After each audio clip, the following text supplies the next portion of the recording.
겨울철 감염병인 노로바이러스는 적은 양으로도 감염되고 전염력이 매우 강합니다. 감염되면 무조건 굶기보다는 음식을 조금씩 섭취해서 급격한 탈수를 막는 게 중요합니다. 노로바이러스는 백신이 없어 한 번 걸렸더라도 다시 걸릴 수 있는데요. 노로바이러스 예방법을 자세히 알아보겠습니다.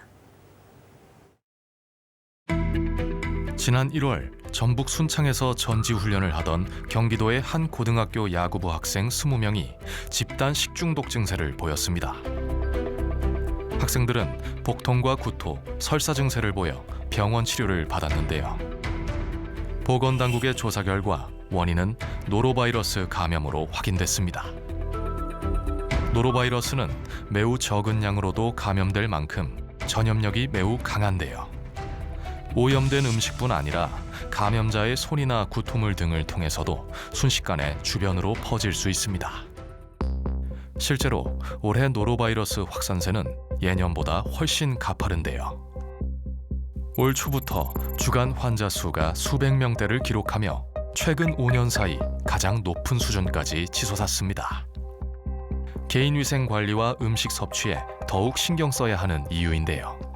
노로바이러스는 단 10개의 바이러스만으로도 감염을 일으킬 수 있을 만큼 전염력이 강한 바이러스로 알려져 있습니다. 감염된 환자의 구토물이나 배설물 약 1g에서 약 1억 개 이상의 농도로 바이러스가 검출된 것으로 알려져 있기도 합니다. 증상이 회복된 2-3일 후에도 배변에서 바이러스가 검출된 것으로 알려져 있고 길게는 2주 가까이까지 전염성을 갖는다고 알려져 있습니다. 노로바이러스에 감염되면 구토나 발열, 설사 등의 증상이 나타나고 심한 탈수를 동반하게 됩니다. 어린이는 주로 구토를, 성인은 설사 증상을 더 자주 겪는 것이 특징인데요. 건강한 성인은 며칠 앓고 나면 회복되는 경우가 많지만 면역력이 약한 영유아와 고령자는 상태가 빠르게 악화할 수 있습니다.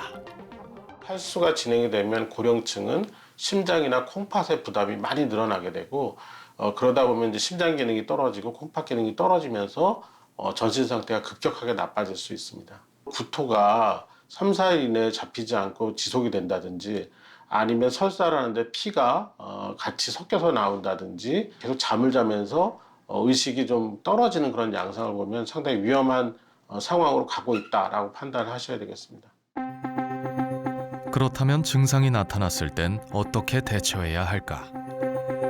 흔히 속을 비우려 무조건 굶는 경우가 많지만 이보다는 충분한 수분 보충이 무엇보다 중요합니다.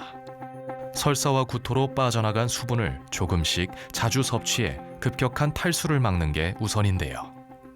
구토 증상이 호전이 되고 물을 섭취했을 때 메스꺼움과 복통이 없다면 소량씩 음식을 섭취해 볼 수 있겠습니다. 초기에는 소화가 잘 되는 자극이 덜한 미음, 죽, 삶은 감자, 바나나 등의 음식을 섭취하는 것이 좋습니다. 반면 기름진 음식, 유제품, 술, 카페인 음료와 같은 것은 증상을 악화시킬 수 있기 때문에 피하는 것을 권장드립니다. 노로바이러스는 백신이 없고 한 번 감염돼도 다시 걸릴 수 있습니다. 그래서 무엇보다 예방이 중요한데요. 외출 후나 화장실 사용 뒤엔 비누를 이용해 30초 이상 손을 깨끗이 씻는 게 기본입니다. 굴이나 조개 같은 해산물은 중심부까지 충분히 익혀 먹고 가정 내 감염자가 발생했다면 식기와 수건을 따로 쓰는 등 추가 전파를 막는 세심한 주의가 필요한데요. 노로바이러스 환자는 증상이 사라진 뒤 48시간까지는 등교나 출근을 자제하셔야 됩니다. 만약 가정 내에서 환자가 발생했다면 화장실은 가족과 분리해서 쓰시고요. 문고리 같은 접촉 표면이나 분변이나 구토물에 오염된 모든 물품, 화장실은 반드시 세척하고 락스를 희석한 소독액으로 소독하셔야 됩니다. 화장실을 이용할 때도 주의가 필요합니다. 변기 뚜껑을 닫고 물을 내리는 작은 습관만으로도 바이러스가 묻은 오염 물질이 사방으로 퍼지는 걸 막을 수 있는데요.